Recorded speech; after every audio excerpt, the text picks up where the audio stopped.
Assalamualaikum warahmatullahi wabarakatuh. Selamat pagi anak-anak. Mudah-mudahan semuanya dalam keadaan sehat. Baik anak-anak, pada hari ini kita akan belajar ilmu pengetahuan alam tentang ovipar. Ovipar di sini merupakan bahasa Latin, yaitu nama lain dari cara perkembangbiakan hewan. Sebenarnya untuk apa sih hewan berkembang biak itu? Jadi hewan berkembang biak adalah kemampuan makhluk hidup untuk menghasilkan individu baru yang sifatnya sama atau menyerupai induknya. Kemudian makhluk hidup perlu berkembang biak untuk mempertahankan hidupnya agar tidak mengalami kepunahannya. Jadi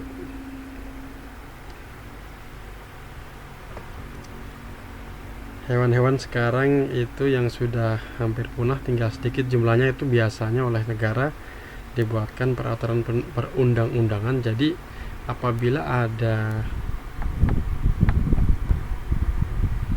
orang yang memburunya, maka akan dikenai hukuman, ya, bisa denda dan juga penjara. Karena mereka jumlahnya tinggal sedikit, kalau tidak dibuatkan aturan nanti bisa punah, ya. Punah itu bisa sudah tidak ada lagi. Jadi nanti anak-anak cucu kamu, ya, anak-anak turun kamu sudah tidak menyerupai, tidak menjumpai hewan tersebut. Maka dari itu kita sebagai manusia harus menjaga kelestarian hidup mereka, ya. Kemudian perkembangbiakan hewan itu sendiri terbagi menjadi dua, yaitu ada secara generatif, yang kedua secara vegetatif. Secara generatif yaitu melalui proses perkawinan, berarti ada hewan jantan dan hewan betina. Itu disebut juga dengan seksual. Untuk yang vegetatif yaitu tanpa proses perkawinan, ya, jadi dia tanpa adanya lawan jenisnya, dia bisa memperbanyak dirinya sendiri. Itu disebut dengan aseksual. Kemudian perkembangbiakan generatif itu terbagi menjadi tiga, yaitu ovipar, vivipar, dan ovovivipar. Ovipar itu hewan yang berkembang biak dengan cara bertelur, ya. Kemudian kalau vivipar itu dengan cara beranak. Kemudian kalau ovovivipar itu dengan cara bertelur dan beranak. Kali ini kita akan membahas mengenai ovipar, yaitu hewan yang berkembang biak dengan cara bertelur. Jadi ovipar ini adalah berasal dari kata ovum, yang berarti telur.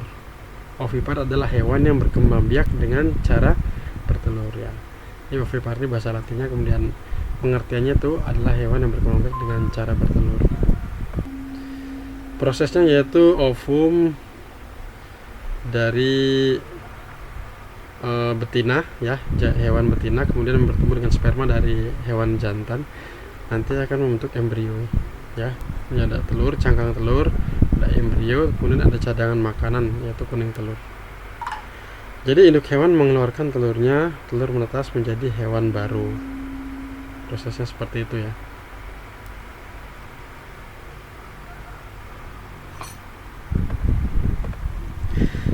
Jadi contohnya kita ambil yang gampang tuh ayam, ya. Jadi ayam jantan dan ayam betina melakukan perkawinan, kemudian nanti sperma dari ayam jantan akan masuk ke dalam tubuh betina, yaitu ke ovum. Nah, nanti akan terbentuklah embrio.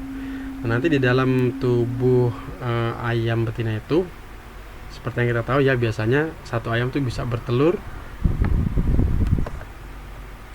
Biasanya satu betina itu bisa menghasilkan 6-7 telur, ya, atau mungkin lebih, ya.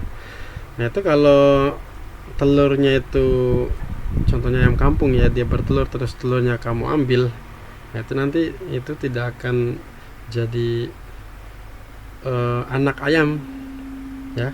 Tapi kalau kamu biarkan di kandang, dibuatkan sarang, nanti dierami, yaitu induknya duduk di atas telur itu, kurang lebih selama 21 hari, nanti telur-telur itu akan menjadi anak ayam. Tapi biasanya itu dari telur-telur yang dierami itu kadang bisa netes semua, kadang juga ada yang gagal gitu ya.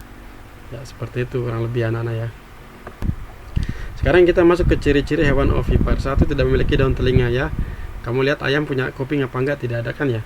Kemudian yang kedua, tidak memiliki kelenjar susu. Kalau sapi kan ada tuh. Kemudian sehingga hewan ovipar tidak menyusui anaknya ya. Tiga, tidak melewati masa mengandung dan melahirkan anaknya. Jadi mereka melalui masa pengeraman ya. Kemudian pembuahan pada hewan ovipar itu terbagi menjadi dua. Satu internal, yaitu dalam tubuh induk betina ya. Kemudian yang kedua eksternal, di luar tubuh induk betina. Maksudnya gini, kalau internal tuh yang kata tadi Bapak jelaskan, ketika hewan jantan dan betina melakukan perkawinan, nanti sel spermanya masuk ke dalam tubuh betina. Itu berarti internal ya, di dalam tubuh betina, induk betina. Tapi kalau eksternal itu contohnya, kalau kamu tahu itu misalkan ikan cupang ya. Ikan cupang, ketika ikan cupang betina dan jantan itu melakukan perkawinan, nanti betinanya akan mengeluarkan telurnya, yaitu biasanya akan mengambang di permukaan di bawah daun ya, atau media yang sudah dibuat oleh peternak cupang. Nanti jantannya mengeluarkan spermanya seperti itu. Nah, untuk lebih jelasnya contoh hewan ovipar dengan pembuahan internal ya. Jadi ini ada burung ya, yang di dalam tubuh betinanya, ayam ya, penyu, angsa dan lain-lain, masih banyak lagi ya.